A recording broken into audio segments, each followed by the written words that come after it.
This is part 2 of graphing linear equations in slope-intercept form, and we are going to look at example 4. Graph 2x plus y equals 4. Identify the x-intercept. All right, so for this one, if we want to graph and we're graphing in slope-intercept form, then we have to rewrite this. Remember, this is standard form. You can find both intercepts and graph this, but if we want to graph using slope-intercept form, we simply need to rewrite. So we're going to have 2x plus y equals 4. To put in slope-intercept form, we need it to look like y equals mx plus b. So we need to solve for y. So subtract 2x. Y equals, I'm going to put my mx first. I'm going to put my negative 2x. And then plus 4. So that puts it in slope-intercept form. And I can see that my slope is negative 2. And I can see that my y-intercept is 4. All right, so to graph this, I'm going to go up 1, 2, 3, 4. I'm going to put a point here.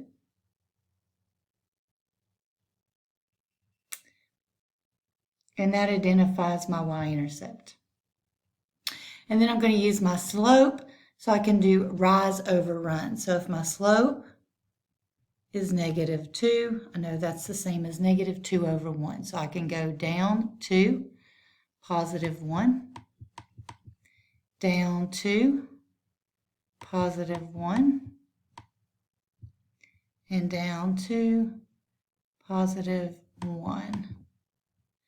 All right, now I can draw a line to connect those.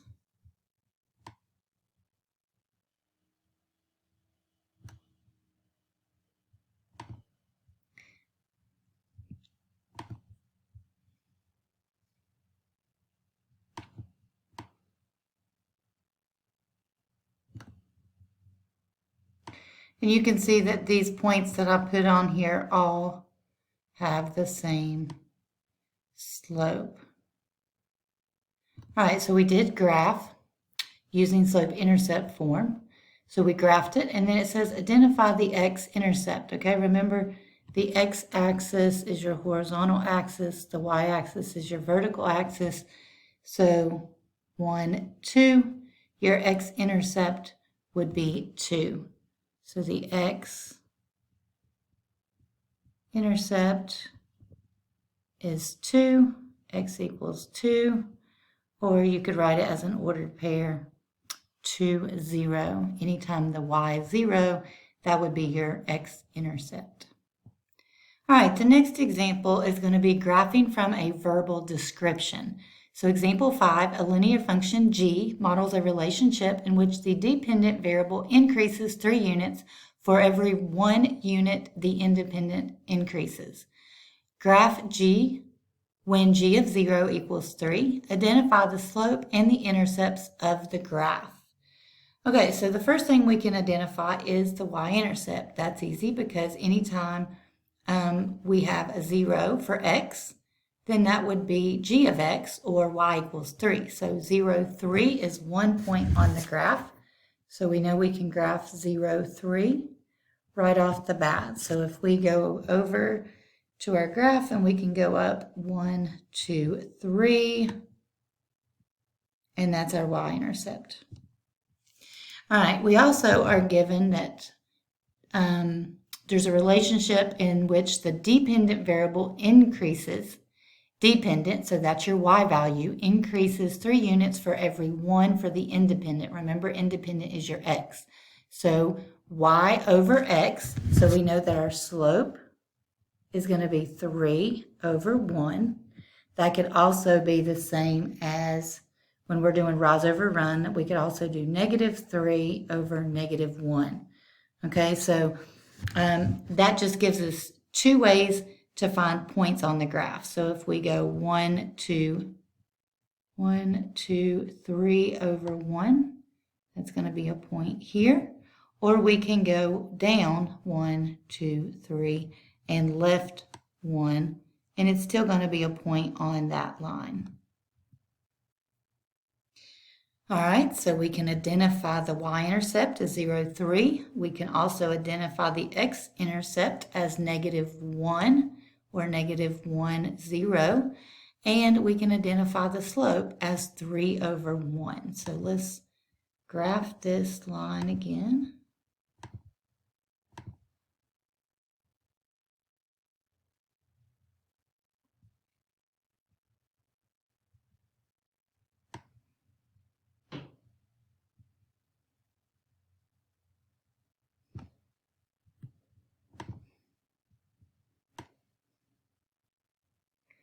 Oops, moving the graph paper instead of the line. Okay, let's see, here we go. It's not gonna let me rotate it much. There we go. All right, I believe that's as good as I'm gonna be able to graph it, but you can see that there are arrows on each side. Again, you can use your slope to continue rise over run as far as you want to go. You could also go down 3, left 1, down 3, left 1, and that's also going to include points that meet the verbal description here. So again, let's read it and make sure we have done what it asks. A linear function g models a relationship in which the dependent variable increases 3 units to every 1 unit the independent variable increases. Okay, that gave us our slope. Dependent, your y's, over independent, your x's. Graph g when g of 0 is 3. That's our y-intercept here. Identify the slope and the intercepts of the graph. So the slope is 3. The x-intercept is -1. And the y-intercept is 3. So we have answered all the questions there for example 5. Solving real-life problems. All right, example 6. A submersible that is exploring the ocean floor begins to ascend to the surface. The function h of t equals 650t minus 13,000 models the situation, where h of t is the elevation in feet of the submersible t minutes from the time it begins to ascend. Graph the function and find its domain and range. Interpret the slope and the intercepts of the graph. All right, so I went ahead and put this in quadrant 4. Since we're talking about something that is underwater and the y-intercept is at -13,000 feet, we know that that's -13,000 feet below sea level. And if it comes up to 0, 0 would equal sea level. So that would be as high as the submersible would be able to go. All right, we're also talking about time in minutes. Time cannot be negative, so you can see that we're only going to be talking about quadrant 4 here. All right, so let's go ahead and start graphing this. We can graph the y-intercept first, which is -13,000. So we have -12, 14, 16. So -12 and -14 and -13 is going to fall here in between -12 and 14. So there's our y-intercept. We also have a slope of 650 feet per minute. So this will be hard to graph using the scale because these go by thousands. So we need to find another way to graph a point. All right, so let's take our equation. H of t equals 650 t minus 13,000. Now, if you remember in previous lesson, you've seen that when it was in standard form, you could plug zeros in for each variable and find the x and the y-intercept. Well, it doesn't have to be in standard form to do that. You can find the intercepts at any time just by plugging in 0. So we already have the y-intercept. So let's find the x-intercept by plugging in a 0 for h of t. So 0 equals 650t minus 13,000. Let's add 13,000 to both sides.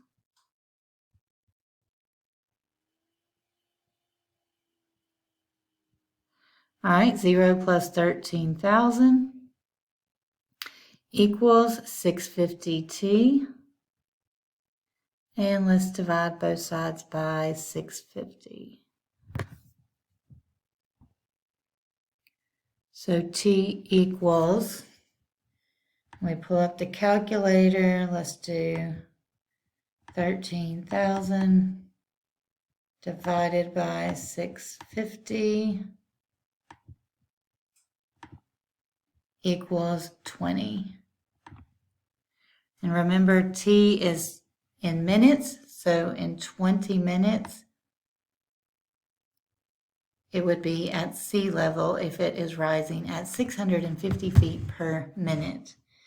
All right, so to graph this, we're not going to use arrows this time because it's a real life situation. It's only going to go from negative 13,000 feet and it's going to go up to 20 minutes. At 20 minutes, it would be at sea level, and that would be it. All right, so it says graph the function and find its domain and range. All right, so we can determine the domain and range from here. All right, the domain is your x value, or in this case, it's your t value, so time in minutes. Remember, time cannot be negative, and it goes up to 20 minutes. So for this example, for this problem, your domain is going to go from 0 to 20 minutes. And 0 minutes can be included, and so can 20. So we're going to use t is between 0 and 20 minutes. Your range. All right, your range starts at negative 13,000 feet, and it goes up to sea level, which is at 0 feet. So we're going to start at negative 13,000, and that's going to be our h of t, and it's going to go up to 0. All right, then it says to interpret the slope and the intercepts of the graph. Okay, the slope tells us that this submersible, I don't know if it's a submarine or what, but whatever it is, it has a slope of 650. So it's going 650 feet per minute, because it's talking about feet and minutes. T is in minutes. So the slope is 650 feet per minute. It is ascending towards the surface of the ocean. And then your intercepts, the negative 13,000 represents the lowest point that the submersible was when it began to ascend to the surface.